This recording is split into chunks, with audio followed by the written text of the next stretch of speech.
तो अभी से भगवान कृष्ण के जन्म महोत्सव की बहुत बहुत बधाई। हमारे लड्डू गोपाल कल्लू जी महाराज साल में एक बार उनके स्नान का हम लोग रखते हैं। तो कल रात्रि को 8 बजे से 9 बजे तक हमारे YouTube चैनल पर, फेसबुक पर आप लोग लाइव ठाकुर जी के 1 घंटे का 8 बजे से 9 बजे तक स्नान का दर्शन रात्रि को कर सकेंगे। मोबाइल पर आप लोग आराम से अपने YouTube, फेसबुक पर ठाकुर जी के सुंदर स्नान का दर्शन, जो साल में एक बार का हम लोग करते हैं, उसका दर्शन आप कर सकते हैं। एक पात्र में जल और दूध ले लीजिए। तो कहोगे गुरुजी ये कथा कहां से निकाल के लाए हो? तो विष्णु पुराण में से आप उसको स्मरण कर सकते हो। काय में से? विष्णु पुराण में से। एक पात्र में देसी गाय का दूध, जल उसमें रखकर, और आपके यहाँ अगर लड्डू गोपाल हो, यदि आपके घर में ठाकुर जी हो, लड्डू गोपाल हो, विष्णु जी का कोई स्वरूप हो, श्री हरि का कोई स्वरूप हो, तो उस पर आप संध्या के समय पर दुर्वा डालकर, उस दुर्वा से अगर लक्ष्मी जी के नामों का 108 बार उच्चारण कर कर, घी का दिया लगाकर, कैसर के चावल साथ में रखकर केवल उस जल का और दूध का मात्र छींटा देते हो, तो उसके घर में कभी लक्ष्मी की कमी नहीं आ सकती, संपदा बढ़ती चली जाती है। 108 बार लक्ष्मी के नाम का मात्र उच्चारण कर लेने पर, भगवान विष्णु के चरणारविंद पर, भगवान विष्णु के चरणों पर केवल उस दुर्वा का, जल का, दूध का सिंचन कर देने से भी लक्ष्मी की वृद्धि होती है। आपके घर में छोटे से ठाकुर जी हैं, आपके घर में छोटा सा कन्हैया है, और छोटे से कन्हैया जो पुराने समय का है, उसको नेत्र भी लगाने की जरूरत नहीं है, क्योंकि उसके नेत्र हैं। और मान लो तुमने इतना बड़ा कन्हैया ले लिया, तो अरे बोलो तो जम के जरा, और उसका कोई एक नेत्र कहीं गिर गया, एक नेत्र कहीं चले गया, तो फिर दूसरा नेत्र लगाना पड़ेगा कि नहीं लगाना पड़ेगा? और अगर एक नेत्र पर रखोगे तो अच्छा लगेंगे कि ठाकुर जी? नहीं। तो नेत्र होना, जितनी बड़ी मूर्ति होती है, जितना बड़ा स्वरूप होता है, जितना बड़ा शिवलिंग होता है, जितनी बड़ी मूर्ति की स्थापना होती है, उतनी उसमें सेवा की और भाव की जरूरत पड़ती है। भगवान विष्णु ने जाते हुए शिव बाबा को देखा।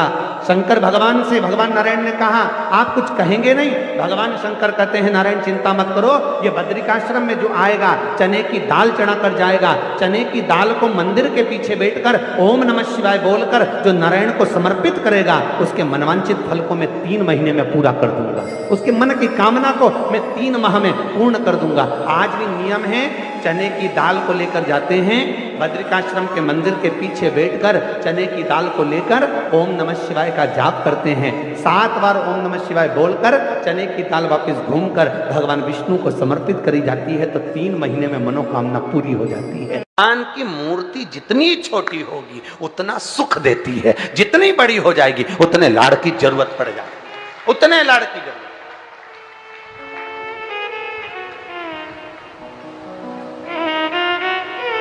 जितनी छोटी। अब आप कहोगे गुरुजी तुम इतनी बड़ी बड़ी बातें करते हो, तुम्हारे ठाकुर जी भी तो देखो कितने बड़े हैं। आपको मालूम होगा कि इंदौर में कथा थी, बहुत साल पहले, 20-1 साल पहले की बात होगी, 20-22 साल के पहले की। इंदौर के सेठ जिनके पास में ठाकुर जी थे, और उनके कोई गुरुजी, अब गुरुजी तो गुरुजी होते हैं, उन्होंने कह दिया इतनी बड़ी मूर्ति घर में नहीं होना चाहिए। अब उनको कह दिया कि इतनी बड़ी मूर्ति घर में नहीं होना चाहिए, तो वो इनको नर्मदा जी में विसर्जन के लिए लेकर जाने लगे या कहीं देने के लिए जाने लगे। वो हमारे यहाँ कथा में आए थे, तो वो अटैची लेकर आए थे, तो पूछ लिया हमने कि इस अटैची को आप कहाँ ले जा रहे हैं, क्या है इसमें? उन्होंने कहा इसमें लड्डू गोपाल हैं ठाकुर जी। हमने कहा कहाँ ले जा रहे हैं? हमारे गुरुजी ने कहा इतनी बड़ी मूर्ति घर में रहती है ना तो तकलीफ होती, इसलिए हम इनको नदी में, नर्मदा जी में छोड़ने के लिए या आश्रम पर किसी के यहाँ देने के लिए जा रहे हैं। तो हमने कह दिया लाडला है, कहाँ इसको नर्मदा के जल में आप छोड़ोगे, हमको दे दो, हमारे साथ कथा में चलता रहे, आनंद से श्रवण करता रहे, भक्ति करता रहे। और क्या लाडला है वो, उसका नाम हमने कल्लू रखा, हमारा कल्लुआ है, लाडला। जय हो। सोमवार की अष्टमी पड़ जाए क्या पड़ जाए सोमवार की? जम के बोलो जरा, अष्टमी। या तो सोमवार की अष्टमी पड़ जाए, या हर महीने शिवरात्रि आती है, हर महीने आती है, या तो सोमवार की अष्टमी पड़ जाए या फिर सोमवार की शिवरात्रि पड़ जाए, हर महीने आती है। प्रयास करना कहीं से देसी गाय का दूध मिल जाए, थोड़ा सा दूध देसी गाय का मिल जाए, थोड़ा सा दूध देसी गाय का, थोड़ा सा दूध अगर प्राप्त हो जाए, बेलपत्री के पत्ते से दूध कटोरी में लेकर, मात्र बेलपत्री के पत्ते से एक एक बूंद अगर दूध, आप एक बूंद अगर ज्यादा ना मिला हो, एक चम्मच भी अगर आपको दूध देसी गाय का मिल गया हो, और सोमवार की अष्टमी पड़ जाए या सोमवार की, जम के बोलो, शिवरात्रि पड़ जाए, उसमें केवल अगर देसी गाय का दूध मिल जाए, जर्सी गाय का नहीं हो, देसी गाय का अगर दूध मिल जाए, बेलपत्री के पत्ते से, तुम्हारे घर के अंदर अगर शिवलिंग है या मंदिर में शिवलिंग है या तुम्हारे नजदीक में कोई शिवलिंग है, उस पर बूंद बूंद, एक एक बूंद अगर शिवलिंग पर दूध समर्पित कर रहे हो, श्री शिवाय नमस्तुभ्यम, नमः शिवाय, या षडाक्षर मंत्र ओम नमः शिवाय, या 33 अक्षर का मंत्र महामृत्युंजय मंत्र, इसका स्मरण कर कर शिव जी पर देसी गाय का दूध समर्पित कर कर इस बेलपत्री को अशोक सुंदरी वाली जगह पर अगर आप समर्पित कर देते हैं, फिर आप जिस भी चीज के लिए अप्लाई करें, मेरा देवाधिदेव महादेव आपका हाथ पकड़कर खींचकर आगे बढ़ा ही दे।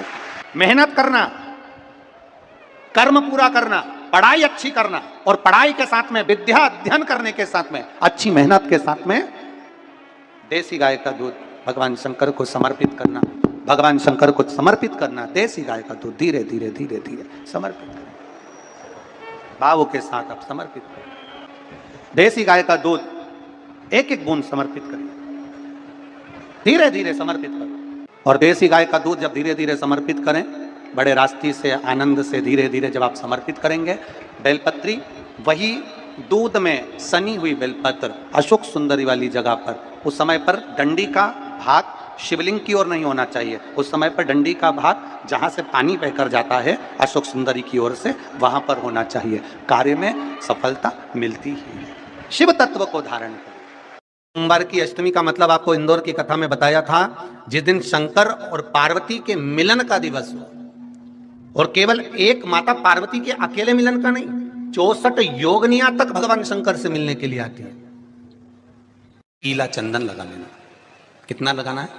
बीच वाला जो पत्ता है उस पर पीला चंदन। जब आपको लगे कि मेरा जीवन बहुत कष्टमय है, अब ये रोग, अब ये कष्ट दूर ही नहीं हो रहा, अब ये आए दिन तकलीफ पर तकलीफ बढ़ती जा रही है, आए दिन रोग बीमारी, पैसा घर में बच नहीं रहा, बहुत कष्टमय जीवन है, इसमें लगाओ पीला चंदन बेलपत्री की बीज पत्ती पर। महाराज, और बीज पत्ती पर जब चंदन लग जाए, लगने के बाद में ये दोनों पत्ती पर लाल चंदन लगा लीजिए। इन दोनों पत्ती के बीच में जो डंडी का भाग होता है, आपको कहा था, आपको स्मरण में होगा शायद, हमने जब बेलपत्री की महत्वता बताई थी तो उस बेलपत्री की महत्वता में कहा था ब्रह्मा विष्णु महेश ये 3 हैं, बोला था। बीच में ये बड़ी पत्ती से लेकर जो 2 पत्तियां होती हैं, इनके बीच में जो जगह बचती है, इसमें मां पार्वती के 64 योगनियां, मां पार्वती अपनी पूर्ण सिद्धि के साथ में जितनी भी देवी के स्वरूप हैं, वो माता 64 योगनियां देवी के स्वरूप में यहां पर विराजमान होती हैं। 2 पत्ती के नीचे से जो डंडी होती है नीचे तक, ये पूरी डंडी में 33 कोटि देवी देवताओं विराजमान होते हैं इस पूरी डंडी के अंदर। तो ये बीच वाली पत्ती है, ये जो बीच वाली पत्ती का जो भाग होता है, इस पत्ती के भाग में शहद का प्रयोग कर कर, यहां पीला चंदन, लाल चंदन, शहद का प्रयोग कर कर, इसी तरह से पकड़कर ये बेलपत्री की जो डंडी है वो अशोक सुंदरी पर जब आप समर्पित करें, तो जहां से जल बहता है उस ओर पर इस पत्ती को चढ़ाकर केवल आपके हृदय की बात कहकर देवाधिदेव महादेव से कोई भी शिव जी का मंत्र, पंचाक्षर नमः शिवाय, षडाक्षर ओम नमः शिवाय, श्री शिवाय नमस्तुभ्यम, या महामृत्युंजय मंत्र, जो शिव का मंत्र हो आपके पास में, उसको बोलते हुए देवाधिदेव महादेव को धीरे धीरे जल की धार चढ़ाना प्रारंभ करो।